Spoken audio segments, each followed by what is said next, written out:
हरे कृष्ण। कल हमने देखा किस प्रकार से सुभद्रा और अर्जुन के विवाह के लिए सीन सेट होने की बात हो रही थी।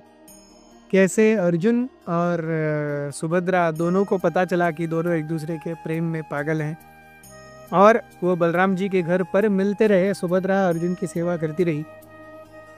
फाइनली कृष्ण ने कहा कि अब वर्षा ऋतु समाप्त हो रही है और रैवत पर्वत पर एक बहुत सुंदर उत्सव होगा, वहां पर आप आकर के सुभद्रा को उठा लेना। युधिष्ठिर महाराज से परमिशन भी आ गई। ऑन दैट डे, जिस दिन वर्षा ऋतु खत्म हो गई, अर्जुन का पूरा वनवास भी खत्म हो गया। 1 साल खत्म हो गया। अर्जुन द्वारका के बाहर गए और द्वारका के बाहर जा करके उन्होंने अपने ड्रेस चेंज किया, अपना जो रॉयल ड्रेस है वो परिधान किया, अपना आर्मर चिलखत वगैरह डाला, अपना धनुष लिया, बाण लिया, तलवार ले करके कृष्ण ने उन्हें एक अपना सुंदर रथ दिया जिस पर कृष्ण के खुद के 2 घोड़े, जिनका नाम था सुग्रीव और शैब्य, ये दोनों घोड़े उस अर्जुन के रथ को लेके जा रहे थे। चलता हुआ रथ एकदम दैदीप्यमान और सुंदर दिखता था। कृष्ण ने कहा अर्जुन से, निश्चित रूप से अभी सुभद्रा आई है, यहाँ से अगर आपको सुभद्रा चाहिए आपको उठा करके ही लेके जाना होगा। There is no other way. आगे मैं संभाल लूंगा, लेकिन अभी आप ये करो। जैसे ही ये गो टू वर्ड आया, अर्जुन तुरंत अपने रथ को लेकर के फुल स्पीड में उन्होंने सुभद्रा को देखा। सुभद्रा को देखने के लिए, लेने के लिए भागने लगे। सुभद्रा भी देख करके, अरे ये कैसा जोर से रथ चलाने का आवाज है। सो रथ आ रहा है, आ रहा है, आ रहा है। सुभद्रा देखती है, कौन चला रहा है? अरे अर्जुन चला रहे हैं। अर्जुन के एक कंधे पर गांडी था, दूसरे पर तुणी था और कमर पट्टे से तलवार लटक रही थी। And go to see, Subhadra sees कि Arjun is coming for her only. और एक क्षण में अर्जुन ने आकर के फुल स्पीड में, इन 1 second, Arjun caught her and she was on the रथा। और अर्जुन उन्हें लेके जा रहे थे। अर्जुन भी खड़े होकर के सुभद्रा को ऐसे बाहों में पकड़ लिए। किसी को पता ही नहीं चला एक क्षण में क्या हुआ। जब सबको माजरा समझ में आ गया, कौन लेके गया हमारे सामने से हमारी बहन को, राजकुमारी को? किसी ने कहा अरे अर्जुन लेके गया। अर्जुन लेके गया तो ताऊजी बहुत गुस्सा हो गए, बहुत गुस्सा हो गए। How dare that Arjuna put his foot on my head. Arjun बड़ा है, हम जानते हैं, अर्जुन बहुत शक्तिशाली है, लेकिन पांडवों के अंदर इतनी सभ्यता नहीं है कि वो हमसे पीसफुली, शांतिपूर्वक कुछ अप्रोच करे। अगर ऐसे ही हमारे बहू बेटियों को लेके जाना है, इसका अर्थ क्या है? इसका अर्थ क्या होना चाहिए? संग्राम होना चाहिए, युद्ध होना चाहिए, तैयार करो। Balram ji eyes became red hot. वो उन्होंने कहा तुरंत सुधर्मा में एक सभा बुलाओ सारे मिनिस्टर्स की। सारे मिनिस्टर्स आए, वहां पर भी कृष्ण थे, बलराम जी थे।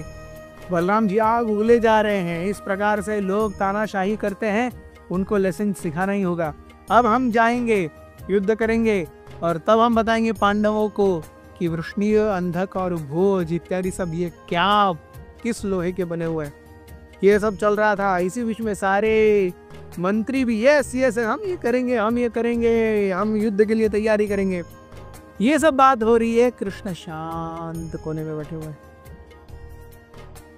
बलराम जी खुद उत्तेजित हैं, दूसरों को उत्तेजित कर रहे हैं, लेकिन जब हाँ जाएंगे जाएंगे, चलो सेना तैयार करो, एकदम से बलराम जी से स्टॉप, रुको। अब तक हमने कृष्ण को सुना ही नहीं है। कृष्ण क्या बोलना चाहते हैं, कृष्ण की मंशा क्या है, ये जाने बिना हमें कुछ नहीं करना चाहिए। क्या आप भूल गए? मैंने तो अपना सुझाव दिया है। कृष्ण आप क्या कहते हो, आप बोलो। Everyone turned towards Krishna. Krishna silently, very calmly, coolly started giving answers. भगवान ने कहा देखो, मेरे हिसाब से सर्वप्रथम तो अगर अर्जुन ने सुभद्रा को उठाया है, वो दिखाने लगे उनको पता ही नहीं है। अगर अर्जुन ने सुभद्रा को उठाया है तो इससे अच्छा मैच और हो ही क्या सकता है। संपूर्ण त्रिभुवन में अर्जुन के बाणों का सामना करने वाला कोई नहीं है। अच्छा, क्षत्रिय कुल भी ऐसा जो कुरुकुल में आया हो, अच्छा, उन देखो तो उन्होंने इंद्रप्रस्थ को कैसे डेवलप किया है।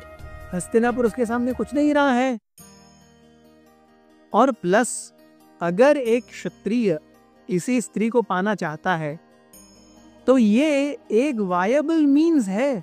शास्त्रों में इस प्रकार के गंधर्व विवाह की अनुमति है। दाऊ जी, मैं आपसे पूछता हूं, अगर अर्जुन ऐसे हैंड्स फोल्ड करके आते आपके पास, अरे मुझे विवाह करना है सुभद्रा से, आप करने देते? नहीं करने देते। तो उसने अपने स्व शौर्य के बलबूते पर वो लेकर के गया है, इसमें क्या ही प्रॉब्लम है? मेरे हिसाब से तो ये मैच बहुत अच्छा है। हम ऋषियों को भी पांडवों का संग मिल जाएगा, हमारी ताकत बहुत बढ़ जाएगी। अर्जुन के जैसा सुशील चरित्रवान व्यक्ति पूरे दुनिया में कहीं नहीं है। और हम और सुभद्रा ये बहुत ज्यादा भाग्यशाली हैं कि हमें सुभद्रा को ऐसा पति मिल रहा है और हमें पांडवों के जैसा, खास करके अर्जुन के जैसा एक समधी मिल रहा है। आप देखिए, बुआ जी भी हमारी अत्या या चाची हैं, जो भी कहते हैं हम, बुआ है, कुंती हमारी बुआ है। तो ऐसे फैमिली में सब रहेगा तो प्रॉब्लम ही क्या है। और अल्टीमेटली अगर देखो आप, अगर सुभद्रा को नहीं चाहिए होता तो सुभद्रा के अंदर इतनी शक्ति है कि वो करत से कूद सकती थी नीचे, वो कूदी क्या? इसका मतलब सुभद्रा का भी इसमें हाँ है ना, ये दाऊ जी आप समझो ना।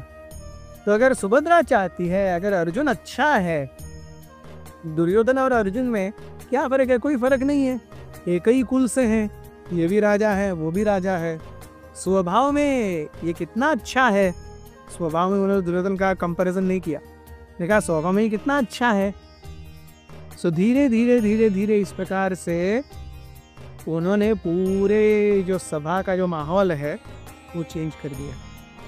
And eventually everyone was happy that okay, ठीक है, हम उन कृष्ण ने अल्टीमेटली कहा आप सब राजी हैं तो हमें अपने दूत भिजवा करके तो उनको बुला लेना चाहिए, यहाँ पे बहुत सुंदर रूप से, विधिवत रूप से उनका विवाह करना चाहिए। सो दूत भेजे गए हस्तिनापुर, इंद्रप्रस्थ, अर्जुन और सुभद्रा को बुलाने के लिए। वो दोनों आए और द्वारका में दोनों का बहुत धूमधाम से विवाह संपन्न हुआ।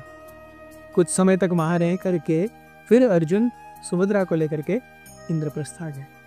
इस प्रकार से उलूपी, चित्रांगदा और सुभद्रा से अर्जुन ने विवाह किया इस 1 साल के एग्जाइल में। We see how brave people use even seemingly untrustworthy situations, they make it into opportunities. That is what is heroism. बहुत बहुत धन्यवाद। अथ श्री महाभारत कथा।